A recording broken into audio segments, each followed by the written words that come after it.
오늘은 하나님의 은혜를 받지 못하는 한 가지 조건이라는 제목으로 말씀 전가하도록 하겠습니다. 우리 제목 같이 한번 해볼까요? 시작. 네, 그 한 가지 조건을 잘 찾아야 됩니다. 이제 마침내 모세는 40년간 살던 미디안 땅을 떠나서 아내와 아들을 나귀에 태우고 하나님의 지팡이를 손에 잡고 하나님 말씀하신 애굽으로 향하여 가고 있었습니다. 근데 하루 이틀 만에 가는 게 아니니까 가는 중간에 하루 쉬었겠죠, 그죠? 숙소에 머물게 되었는데 그 숙소에서 놀라운 일이 벌어졌어요. 어떤 일이 벌어졌나요? 오늘 본문 24절 우리 같이 읽겠습니다. 시작. 모세가 길을 가다가 숙소에 있을 때에 여호와께서 그를 만나사 그를 죽이려 하신지라. 모세가 가족들과 함께 숙소에 머물고 있는데 하나님께서 모세에게 나타나셔서 모세를 어떻게 하셨다고요? 죽이려 하셨다는 것입니다. 정말 잘 이해가 안 되죠, 그죠? 죽이려고 하셨다면 처음부터 부르지나 말 것이지. 부르셨다면 끝까지 잘 인도해 주실 것이지. 아니 겨우 마음을 고쳐먹고 애굽으로 가는 그 도중에 죽이려고 하신다는 거예요. 정말 잘 이해가 되지 않은 부분입니다. 여기서 하나님께서 모세를 죽이려고 하셨다는 것은 우리가 생각 잘 이해하는데 뭐 죽이려고 하셨다는 이 말씀처럼 갑자기 하나님 뭐 칼을 빼들고 죽이고 창을 이런 개념이 아니라 모세가 아주 심한 병에 갑자기 걸렸거나 아니면 바이러스에 의한 열병에 걸렸거나 당장이라도 죽을 것 같은 응급 상황에 처하게 되었다는 것입니다. 정말 이해가 안 되는데 우리도 이해가 안 되는데 옆에 있던 가족들은 얼마나 이해가 안 됐겠어요. 그런데 모세가 죽을 것 같은 상황에 처하게 되자 그의 아내 시보라가 어떤 행동을 취합니까? 갑자기 돌칼을 가져다가 그의 아들의 포피를 베어서 모세의 발에 갖다 댑니다. 그리고는 당신은 나의 피난편입니다 라고 하는 거예요. 그러니까 할례를 행했다는 거죠. 그러자 하나님께서 모세를 놓아주셔서 당장 죽을 것 같은 모세가 금방 다시 회복되었다라고 본문에서 말씀하고 있습니다. 자, 어떻게 좀 이해가 잘 되시나요? 한글은 이해가 되는데 정말 왜 이러셨는지에 대한 개념은 전혀 모르겠어요. 근데 우리만 잘 해석하기가 어려운 게 아니라 많은 신학자들이 오늘 본문이 구약 성경에서 어쩌면 가장 난해한 본문 중에 꼽히는 그런 어려운 본문이다라고 말을 하고 있습니다. 어렵다고 그냥 대충 덮어놓고 넘어갈 수는 없겠죠, 그죠? 하나씩 그 의미를 우리가 한번 본문을 보면서 잘 살펴보기를 바랍니다. 첫 번째로 우리가 살펴보기 원하는 것은 제일 먼저 그거죠, 그죠? 하나님께서 왜 죽이려고 하셨는가 하는 것입니다. 모세는 몇 번 거절했죠? 5번이나 거절했어요. 근데 그때마다 하나님 어떻게 하셨어요? 집요하게 설득하셨어요. 그래서 이제 모세가 마음을 돌이켜서 애굽으로 가는 도중이었는데 하나님께서는 왜 갑자기 나타나셔서 죽이려고 하셨던 것일까요? 오늘 본문에 그 이유가 있을까요? 오늘 본문에는 그 이유가 잘 나타나지 않아요. 성경에서 그 이유를 잘 찾지 못할 때는 성경의 앞뒤 전체 문맥들을 보면서 그 상황을 유추해낼 수 있는 것입니다. 자, 여기서 우리 한번 본문의 상황을 쭉 보면 하나님께서 왜 모세를 죽이려고 했는지 그 이유를 알 수는 없죠, 그죠? 그런데 확실하게 알 수 있는 것은 모세가 그래서 죽었어요, 살아났어요? 살아났어요. 그러면 살아났는 이유를 알게 되면 죽이려고 했던 이유를 알 수도 있겠죠, 그죠? 자, 모세가 어떻게 해서 살아났습니까? 그 엄마가 돌칼로 아들을 할례를 행했던 거예요. 그러니까 우리가 흔히들 이야기하는 요즘 포경수술 같은 그 할례를 행함으로 말미암아 모세가 다시 살아났던 거예요. 자, 그렇다면 뭐 우리가 분명하겠죠, 그죠? 이유는 뭐죠? 모세가 갑자기 죽이려고 했던 이유는 할례 때문이었던 것입니다. 신학자들 사이에서도 의견이 분분한 게 모세는 아마 태어나자마자 자기 어머니에게 갔죠, 그죠? 그래서 난지 8일 만에 할례를 했기 때문에 모세는 할례를 했을 거고, 그 다음에 모세가 미디안 광야에 들어왔을 때는 모세가 하나님을 향한 열심히 출중했겠죠, 그죠? 그때 나왔던 철아들 게르손 같은 경우에도 충분히 할례를 했을 것으로 추정을 하고 있어요. 그렇다면 나중에 둘째 아들이 있는데 엘리에셀이 있는데 이 아들이 할례를 행치 않았을까라고 추정을 하고 있습니다. 자, 그렇다면 뭐 여기까지 우리가 대충 이해를 했다면 이제 중요한 그거죠, 그죠? 도대체 할례가 뭔데? 할례가 뭐길래 하나님께서는 그토록 애지중지하게 지금 모세를 설득시켜 놓고는 갑자기 지금 모세를 죽이려고 했는가 하는 것입니다. 이 할례의 개념은 굉장히 중요해요. 앞으로도 계속 나올 거고 성경에서 굉장히 중요한 개념으로 사용되기 때문에 오늘 잘 설교를 들으셔야 됩니다. 자, 할례라는 말이 처음 나오게 된 게 창세기 17장입니다. 17장. 창세기 17장은 하나님께서 아브라함이 99세 때에 나타나셔서 하신 말씀의 내용이 창세기 17장에 나와요. 그런데 17장에서 99세 때 나타나기 전에 말씀하시기 전에 약 13년간 하나님께서는 모세에게 아브라함에게 나타나지도 말씀하지도 않으셨다는 것입니다. 그렇다면 하나님께서 왜 13년 동안 아브라함에게 나타나지도 말씀하지도 않으셨을까? 그 이유는 바로 아브라함이 이스마엘을 낳았기 때문에 그래요. 자, 이게 어떤 내용이냐면 하나님께서는 아브라함을 택하여 부르시고 사례를 결혼하고 난 다음에 아브라함과 사례에게 뭐라고 이야기합니까? 네 후손을 통하여서 온 열방 가운데 축복이 임하게 될 것이고 너의 후손을 통하여서 만들어 가시겠다라고 하나님께서 약속하셨어요. 그런데 아브라함이 아들을 낳아요, 못 낳아요? 아들을 못 낳는 것입니다. 그러니까 사례는 점점점 나이가 들어가면서 아이를 낳을 수 있는 능력이 자기 몸에서 없어져 버려요. 그러니까 이 사례가 어떻게 했을까요? 자기의 여종 중에서 한 여종을 뽑아서 아브라함과 관계를 갖게 해서 후손을 낳게 한, 이렇게라도 하나님의 약속을 우리가 뭘 좀 해보자라는 마음으로 그런 방법을 시도했어요. 그런데 마침 그렇게 해서 아들이 낳아졌어요. 그 아들이 바로 이스마엘입니다. 이스마엘. 그런데 그렇게 이스마엘을 낳자 하나님께서는 13년 동안 아브라함에게 한 번도 나타나지 않으셨어요. 그리고는 13년 후에 오늘 창세기 17장에 나타나셔서 이렇게 말씀하십니다. 오늘 본문 창세기 17장 1절 2절 우리 같이 읽겠습니다. 시작. 아브라함이 99세 때에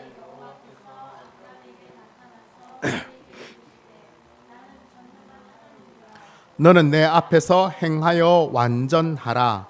내가 내 언약을 나와 너 사이에 두어 너를 크게 번성하게 하리라 하시니. 하나님께서 직접적으로 아브라함을 꾸짖지는 않으시는데 하나님께서는 돌려서 말씀하시죠. 자기는 어떤 분이라고 이야기해요? 나는 전능한 하나님이다 라고 이야기하였습니다. 그리고는 네가 인간적인 방법으로 후손을 보려 했다는 것에 대해서 책망하시면서 뭐라고 이야기하세요?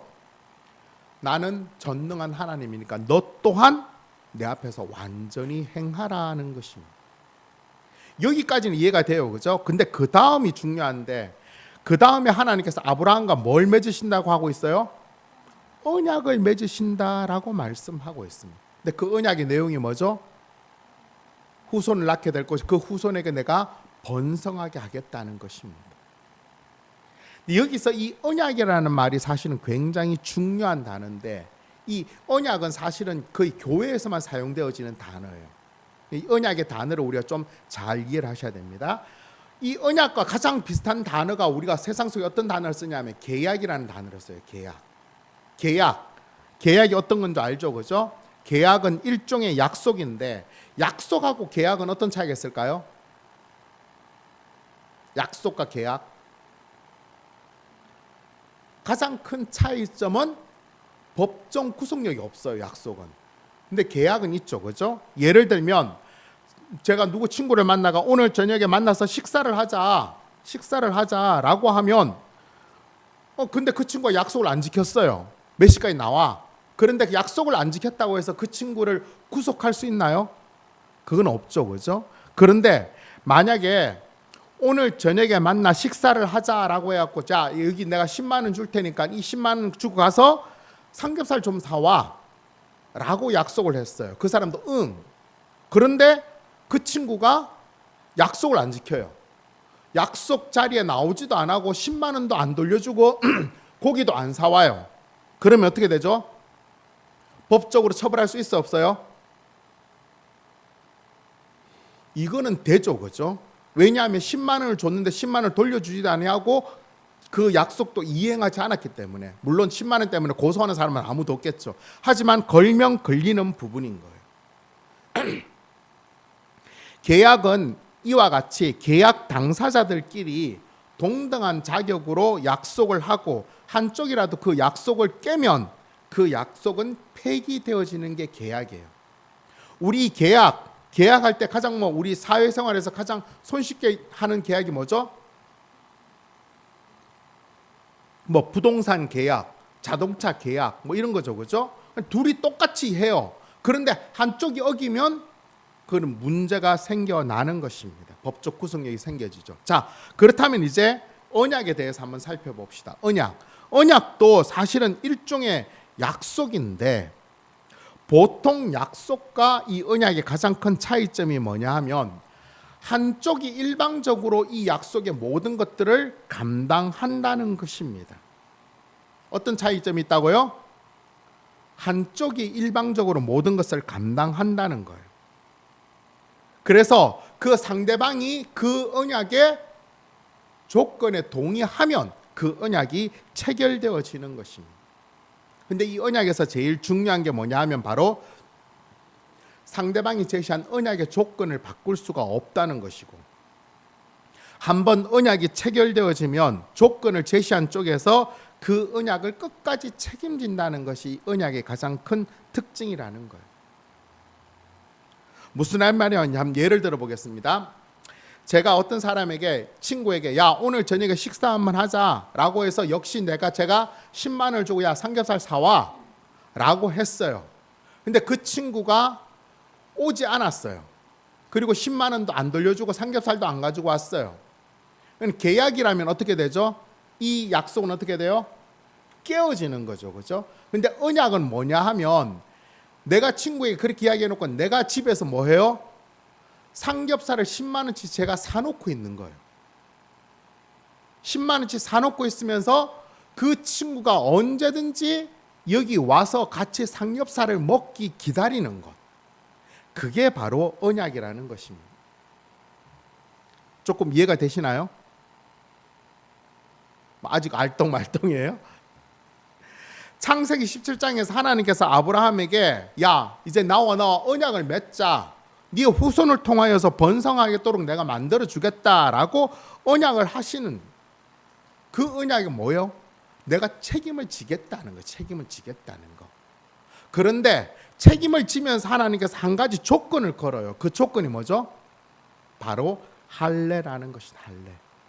창세기 17장 8절부터 14절까지 좀 길지만 우리 같이 읽겠습니다. 시작. 내가 너와 내 후손에게 내가 거류하는 이 땅 곧 가나안 온 땅을 주어 영원한 기업이 되게 하고 나는 그들의 하나님이 되리라. 하나님이 또 아브라함에게 이르시되 그런즉 너는 내 언약을 지키고 내 후손도 그대로 지키라. 너희 중 남자는 다 할례를 받으라. 이것이 나와 너희와 너희 후손 사이에 지킬 내 언약이니라. 너희는 포피를 베어라. 이것이 나와 너희 사이의 언약의 표징이니라. 너희의 대대로 모든 남자는 집에서 난 자나 또는 너희 자손이 아니라 이방 사람에게서 돈으로 산 자를 막론하고 난지 8일 만에 할례를 받을 것이라. 너희 집에서 난 자든지 너희 돈으로 산 자든지 할례를 받아야 하리니 이에 내 언약이 너희 살에 있어 영원한 언약이 되려니와 할례를 받지 아니한 남자 곧 그 포피를 베지 아니한 자는 백성 중에서 끊어지리니 그가 내 언약을 배반하였음이니라. 할례라는 것은 하나님의 언약에 대한 징표예요. 근데 하나님의 언약은 뭐라고 했어요? 약속이 채워지면 누가 책임진다? 하나님이 다 책임진다는 거예요. 내가 다 책임을 질 테니까 너는 뭐 하라는 거예요? 그 할례를 받으면서 따라오라는 거예요, 그냥. 그런데 그렇게 할례를 받았는데 하나님 말씀을 잘 안 지켜요. 그러면 그 언약은 깨어지나요? 안 깨어지는 거죠. 왜? 내가 다 책임지니까. 하나님이 다 책임지니까 그 언약은 계속해서 하나님께서 기다리고 계시고 또 방법을 동원하시고 모든 것들을 다 만들어 가시는 거예요.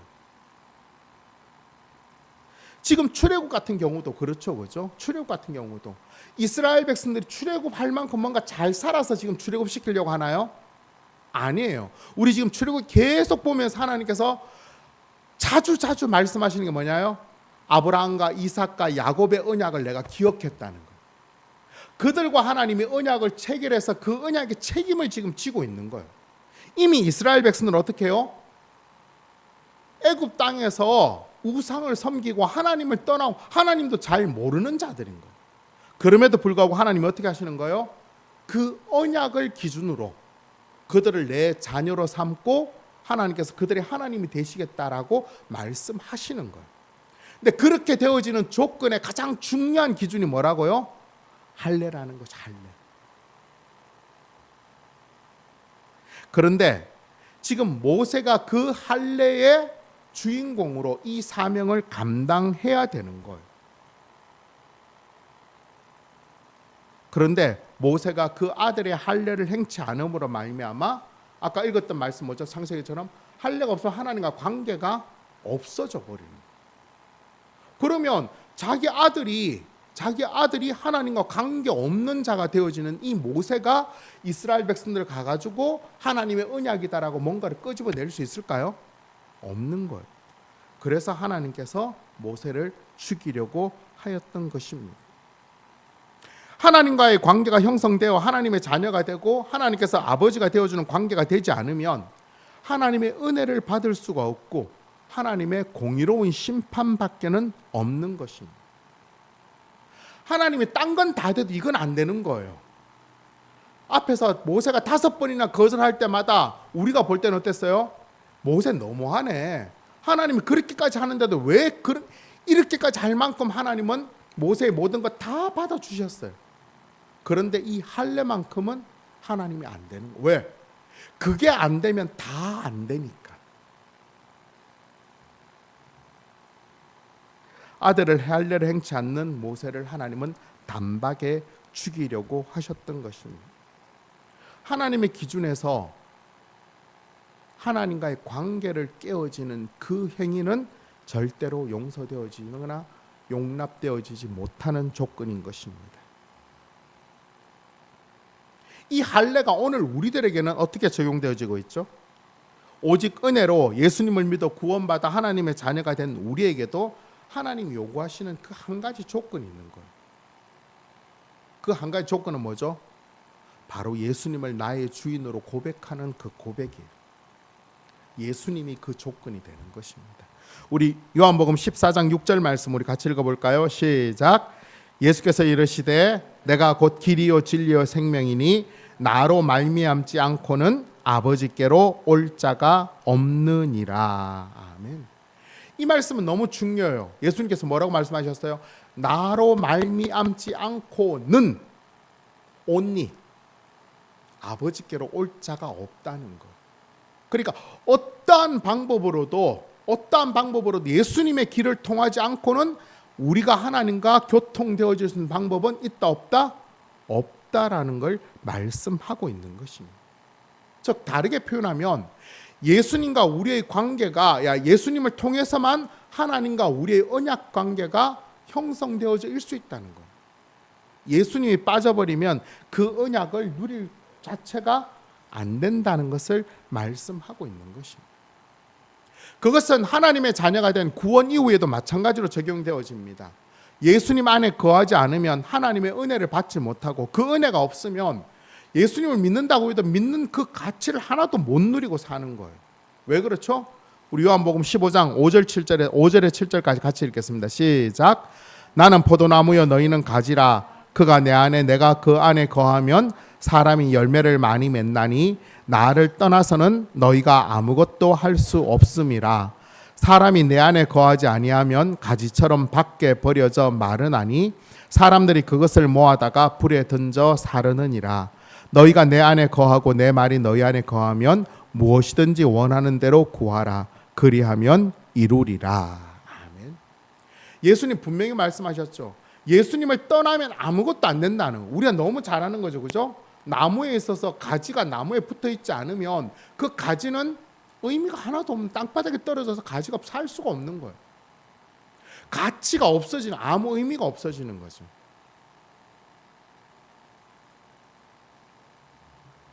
우리는 항상 예수님을 통해서 예수님이 우리의 전부가 되어져야지만 하나님의 그 언약 안에서 하나님의 은혜로 살아갈 수 있게 되는 거예요. 근데 그 예수님과 우리의 관계가 끊어지면 우리는 하나님에게서도 아무 의미 없는 존재가 된다. 그걸 분명히 기억하셔야 되는 것입니다. 이번 한 주간 항상 예수님 안에 거하고 예수님과 온전히 동행함으로 그 은혜의 풍성함을 우리가 온전히 누릴 수, 그럴 때 정말로 세상이 줄 수 없는 그런 평안과 기쁨을 우리가 맛볼 수 있는 거예요. 예수 믿었다고 하면 우리는 그런 예수님을 통한 하나님의 은혜를 우리는 강구해야 되는 거예요.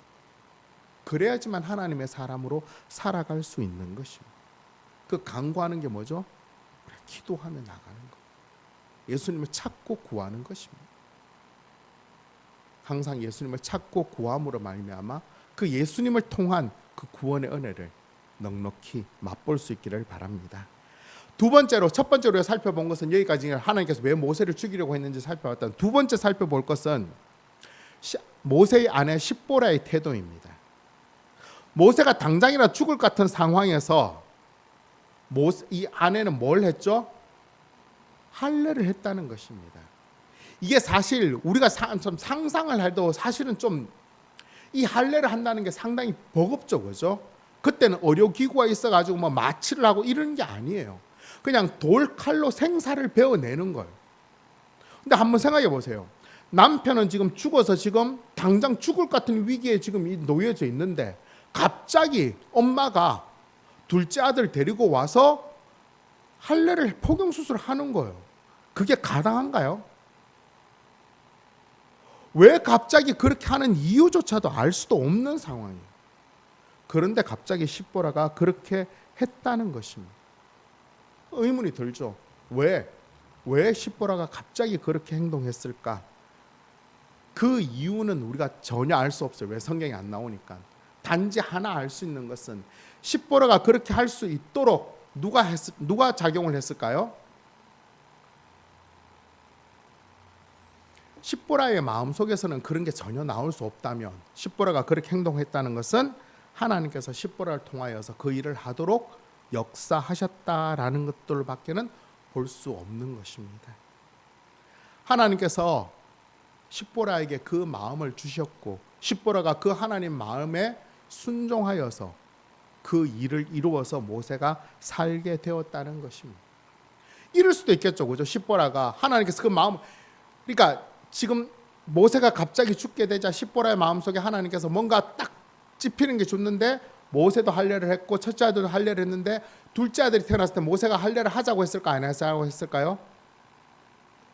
하자고 했을 거예요. 왜냐하면 어릴 때 그게 너무 중요하다는 걸 하나님과의 관계에서 알았기 때문에. 하지만 이 십보라가 보기에는 굳이 그걸 할 이유가 없는 거예요. 그래서 안 했는데 그 순간 그게 확 떠올랐던 거예요. 그리고는 그걸 순종했다는 것입니다. 그래서 살게 되었던 거죠. 오늘 우리들도 마찬가지입니다. 우리들의 삶도 연약하죠, 그렇죠? 항상 죄에 노출되어져 있습니다. 우리가 죄를 짓는다는 것은 다른 게 아니라 하나님과의 관계가 단절되어진다는 거죠. 하나님과의 관계가 단절되어진다면 우리도 하나님의 은혜와 사랑을 받을 수 없게 되고 결국 하나님의 공의로 죽을 수밖에 없게 되어져요. 그런데 하나님께서는 그때 그냥 우리를 내버리지 아니하시고 다시 살 길을 열어주시는 거죠. 어떻게? 우리 하여금 죄를 깨닫게 하고 그 죄를 회개할 수 있도록, 그래서 다시 하나님의 관계와 은혜를 누릴 수 있도록 하나님께서 길을 열어주시는 것입니다. 하나님께서 그런 마음을 우리들에게 주시는 거예요. 깨달을 수 있도록. 그리고 우리 다시 살게 하시는 거죠. 우리 시편 103편 우리 10절부터 14절까지 우리 같이 한번 읽어볼까요? 시작. 우리의 죄를 따라 우리를 처벌하지는 아니하시며 우리의 죄악을 따라 우리에게 그대로 갚지도 아니하셨으니 이는 하늘이 땅에서 높음 같이 그를 경외하는 자에게 그의 인자하심이 크심이로다. 동이 서에서 먼 것 같이 우리의 죄가를 우리에게서 멀리 옮기셨으며 아버지가 자식을 긍휼히 여긴 같이 여호와께서는 자기를 경외하는 자를 긍휼히 여기시나니 이는 그가 우리의 체질을 아시며 우리가 단지 먼지뿐임을 기억하심이로다. 아멘. 하나님께서는 우리의 체질을 잘 알고 계세요. 우리의 체질이 뭐라고요? 먼지뿐이라고. 먼지가 어떤 존재예요? 그냥 바람에 이리저리 날리고 그런 존재밖에 안 되는 거예요. 하나님께서는 우리가 어떤 존재인지 아시니까 하나님께서는 우리를 어떻게 대해 주시는 것도 알고 계시는 거예요. 우리가 아무리 결단하고 다짐하고 마음을 먹어도 항상 죄에 노출되어 있기 때문에 죄를 지을 수밖에 없는 죄인이라는 걸 알고 계세요. 그렇게 우리가 범죄했을 때 하나님께서 어떻게 하신다고요? 야, 너 죄 지었냐? 우리를 포기하시는 게 아니라 우리를 그 순간 회개할 수 있도록 길을 열어주신다는 거. 어떻게? 생각나게 하시는 거예요. 아, 이렇게 살면 안 되겠구나. 하나님을 경외한다는 게 뭐예요? 하나님을 두려워한다는 거죠. 하나님께서 원치 않는 것들을 행했을 때 하나님께서 그 우리 마음에 주시는 그 두려움, 그 떨림, 그 마음을 하나님께서 우리들 속에 주시는 거예요. 우리의 마음을 불편하게 하셔서 우리로 하여금 회개하고 다시 하나님의 은혜를 구하게 하시는 것입니다. 그렇게 회개하고 하나님께 나아가면 하나님께서 죄를 사하여 주시고 우리를 새롭게 다시 하나님의 은혜 안에서 살도록 역사하시는 것입니다. 여기서 가장 중요한 건 뭐죠? 하나님의 범죄를 인하여 하나님께서 우리 마음을 불편하게 하실 때 우리가 반드시 회개해야 된다는 것입니다. 그 때를 놓치면 점점 더 죄의 수렁으로 빠질 수밖에 없는 것. 아니다 싶을 때 돌아설 수 있는 그 믿음의 힘을 길러야 되는 것. 오늘 본문에서 십보라의 행동은 너무나 정말 가당치가 않아요. 그런데 십보라가 하나님 주신 그 마음을 외면치 아니하시고 그 마음에 순종하여서 할례를 행하였던 것입니다. 우리도 마찬가지예요. 우리도 이번 한 주간 살다 보면 알 수 없는 유혹이 있고 알 수 없는 시험이 있고 습관적인 죄가 그냥 무의식적으로 우리를 짓눌러요. 그래서 하나님께 점점 멀어지게 하고 죄 가운데 우리를 빠뜨리게 만들어 가는 것입니다. 하지만 하나님 우리를 사랑하셔서 그냥 우리를 포기하거나 내버려두지 아니하시고 우리에게 회개하는 마음을 주시는 거예요. 아, 이래 살면 안 되겠구나. 불편하구나. 그때 정신을 차리고 회개를 해야 된다는 것입니다. 똑바로. 그래야 살 수 있는 것입니다. 근데 여기서 우리가 한 가지 더 기억해야 되는 것은 아니 회개하면 돌이켜지면 그러면 내가 마음껏 죄를 저질러도 되겠네? 그건 아니죠. 그렇죠? 우리에게 회개의 은혜를 베푸시기 위해서 예수님께서는 채찍에 맞고 십자가에 달리시고 온갖 고난을 다 당하셨기 때문입니다. 그 예수님의 사랑과 그 예수님의 고난을 생각하지 아니하고 회개해 주시니 내 마음껏 하겠네 하면 되겠네. 이렇게 살면 안 되죠. 그죠? 이런 마음 어떤 마음이에요? 우리 철부지 아들이 게임의 현질을 막 하면서 엄마 아빠가 다 갚아주는데 뭐 내 형무소에 보낼 거 아니고 엄마 아빠가 그걸 다 갚아줄 테니까 그러면 나는 현질 마음껏 해도 되겠네. 이렇게 생각하는 철딱선이 없는 아들하고 똑같은 거예요. 물론 엄마 아빠가 변제를 해주겠죠. 하지만 변제하기 위해서 엄마 아빠는 더 많은 수고들을 해야 되는 거예요. 하나님 앞에서 우리에게 주어진 이 은혜를 우리가 더 누리기 위해서는 정말로 예수님과 동행하면서 예수님 기뻐하시는 그 삶의 열매들을 맺어가기 위해서 힘써야 되는 것입니다. 사제의 은혜를 주시기 위해서 우리를 위해 모든 것들을 다 내어주신 그 예수님을 항상 기억하면서 이번 한 주간 거룩한 삶을 살아 하나님 기뻐하시는 그 삶의 열매들을 풍성히 맺어가는 그런 저와 여러분 되시기를 간절히 바랍니다. 아멘. 자, 마지막으로 살펴보기 원하는 것은 그렇게 하나님의 기준에서 지금 뭔가 부족했던 그 모세를 하나님이 죽이려고 하셨고 그러다가 아내 십보라의 행동으로 말미암아 모세가 다시 살게 되었을 때 하나님께서는 마치 아무 일도 없었던 것처럼 모세에게 새로운 든든한 힘과 위로를 주시는 것입니다. 오늘 본문 27절부터 31절까지 우리 같이 읽겠습니다. 시작. 여호와께서 아론에게 이르시되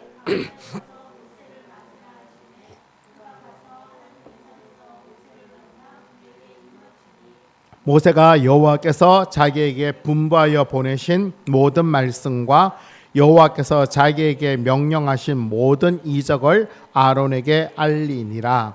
모세와 아론이 가서 이스라엘 자손의 모든 장로를 모으고 아론이 여호와께서 모세에게 이르신 모든 말씀을 전하고 그 백성 앞에서 이적을 행하니 백성의 믿으며 여호와께서 이스라엘 자손을 찾으시고 그들의 고난을 살피셨다 함을 듣고 머리 숙여 경배하였더라. 아멘.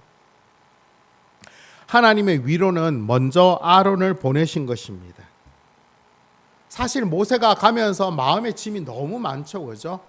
아니 내가 이 할례 하나 때문에 하나님 나를 죽이시려고 하셨다면 내가 애굽에 가서 겪을 일들을 생각하면 도대체 내가 그걸 감당할 수 있을까? 또 하나님 앞에 내가 실수하지 않을까? 또 하나님 앞에 내가 범죄하지 않을까? 마음의 짐이 너무 무거웠는데 하나님께서는 아론을 보내셔서 그 아론과 함께 마음을 나누게 하셨던 것입니다. 아론이 그 짐을 같이 지겠다라고. 아론이 그렇게 나아가자 그 엄청난 사명의 무게를 모세는 마음껏 덜 수가 있었습니다. 또한 아론은 모세의 말을 듣자 지체하지 아니하고 어떻게 했어요? 이스라엘 모든 장로들을 모으고 하나님께서 모세에게 하신 말씀을 그들에게 전하였고 그들에게 이적을 나타내었다라고 하고 있습니다. 조마조마했겠죠, 그죠? 하나님이 이들이 어떻게 반응할까?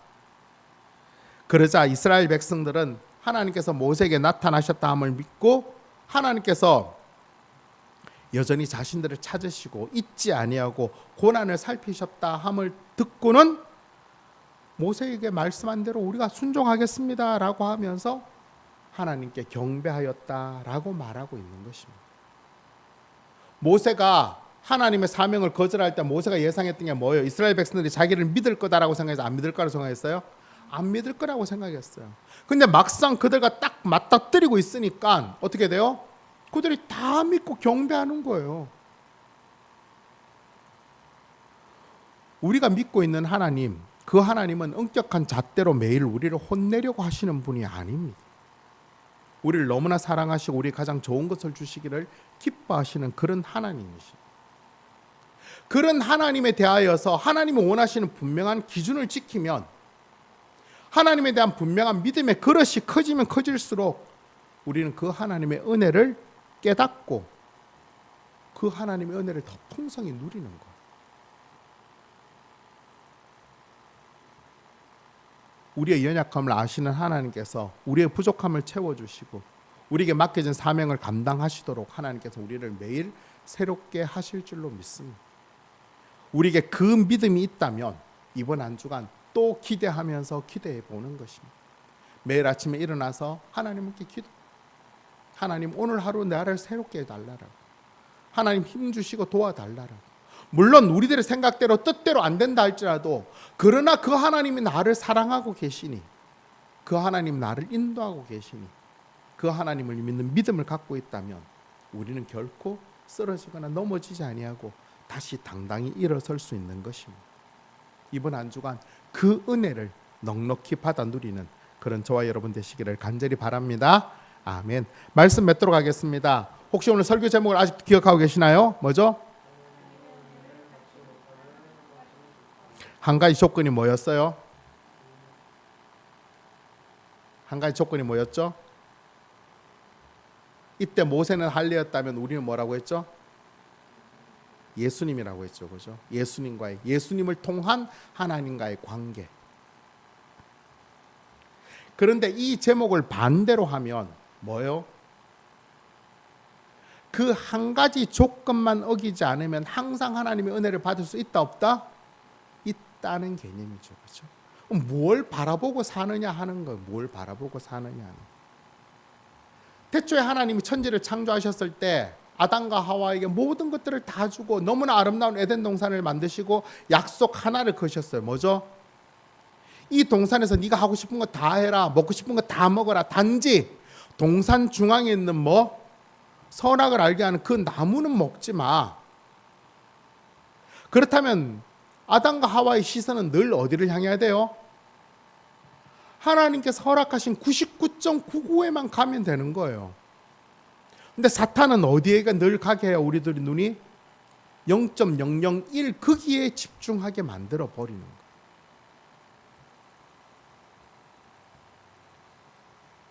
사탄이 어떠하든지 우리들 말로 하여금 아까 우리가 얘기했죠, 그죠? 하나님의 은혜를 받지 못하는 지금 한 가지가 예수님이라면 사탄이 지금 우리에게 이야기하고 있는 게 뭐예요? 예수님을 기억하지 못하도록 수단과 방법을 가리지 않는다고요. 너무 바쁘게 하든지 너무 풍성하게 하든지. 그래서 예수님이라는 건 주일날 교회에서만 기억하지 평소 살아가면서는 예수님과 아무런 관계없는 자처럼 살아가도록 만드는 게 사탄의 계략인 것입니다. 근데 우리가 분명히 알아야 되는 건 뭐죠? 하나님 앞에서는 모세도 소용없었어요. 하나님과의 관계가 끊어지면 모세도 그냥 한 칼에 가는 거예요. 오늘 우리도 마찬가지예요. 우리가 예수님의 은혜를 기억하고 예수님 우리 삶의 주인 되시고 예수님 우리의 전부가 되심을 항상 기억하면서 살지 않으면 우리는 하나님의 은혜와 관계없는 자처럼 살아갈 수밖에 없는 거예요. 이번 한 주간 항상 예수님과 기억하고 예수님과 동행하고 예수님 안에 그렇게 살아가는 저와 여러분 되기를 바랍니다. 나아가서 조금 더 생각하자면 죄 짓지 않도록 거룩한 삶을 살도록 합시다. 근데 죄를 안 짓는다는 게 정말 어렵죠, 그렇죠? 근데 우리가 생각해야 되는 이 죄는 소극적으로 죄를 안 짓기 위해서는 어떻게 해야 돼요? 아무것도 안 하려고 자꾸 하는 게 소극적으로 죄를 안 짓는 거예요. 그런데 우리들의 삶을 보면 그렇게 안 하려고 해도 안 할 수가 없는 거예요. 그렇다면 어떻게 해야 되죠? 적극적으로 죄를 물리치는 것입니다. 뭐죠? 예수님을 더 가까이 하며 더 찬양하며 기도하며 말씀으로 예수님과 동행하면서 성령의 열매를 맺으면서 살아가는 것입니다. 그러면 자연적으로 죄가 밀려가는 거예요. 그러면 우리가 그 예수님으로 풍성한 삶을 사는 것입니다. 예수님께서 내 삶의 주인이심을 믿고 계십니까? 그 분명한 사실을 항상 잊지 맙시다. 그리고 예수님 안에 거하며 예수님과 동행할 때 그 은혜를 누릴 수 있다는 사실도 분명하게 기억할 수 있기를 바랍니다. 이번 한 주간 하나님께서 보내신 또 귀한 동역자들이 우리들에게 있을 거예요. 우리 지금 생각하면 너무 막막하죠. 어떻게 맨날 예수님 기억하고 맨날 성령의 열매를 맺어 어떻게 살아? 또 실수할 거고 또 죄질 거고 또 넘어질 건데. 근데 우리 하나님은 또 아론과 같은 자를 보내셔서 우리로 하여금 힘을 내게 하실 것입니다. 우리의 짐을 같이 나누면서 우리를 함께 하나님의 사람의 그 풍성한 은혜 누리며 살아갈 동역자들을 보내주시며 그 삶들을 걸어갈 능력을 하나님께서 허락해 주실 줄로 믿습니다. 하나님 주시는 그 기쁨과 그 평안과 승리와 영광을 넉넉히 누리며 살아갈 수 있도록 하나님의 그 풍성한 은혜 안에 매일 거하며 예수님으로 인한 그 하나님의 승리를 날마다 경험하며 살아가는 저와 여러분 우리 모두 되시기를 예수님의 이름으로 축원합니다. 아멘.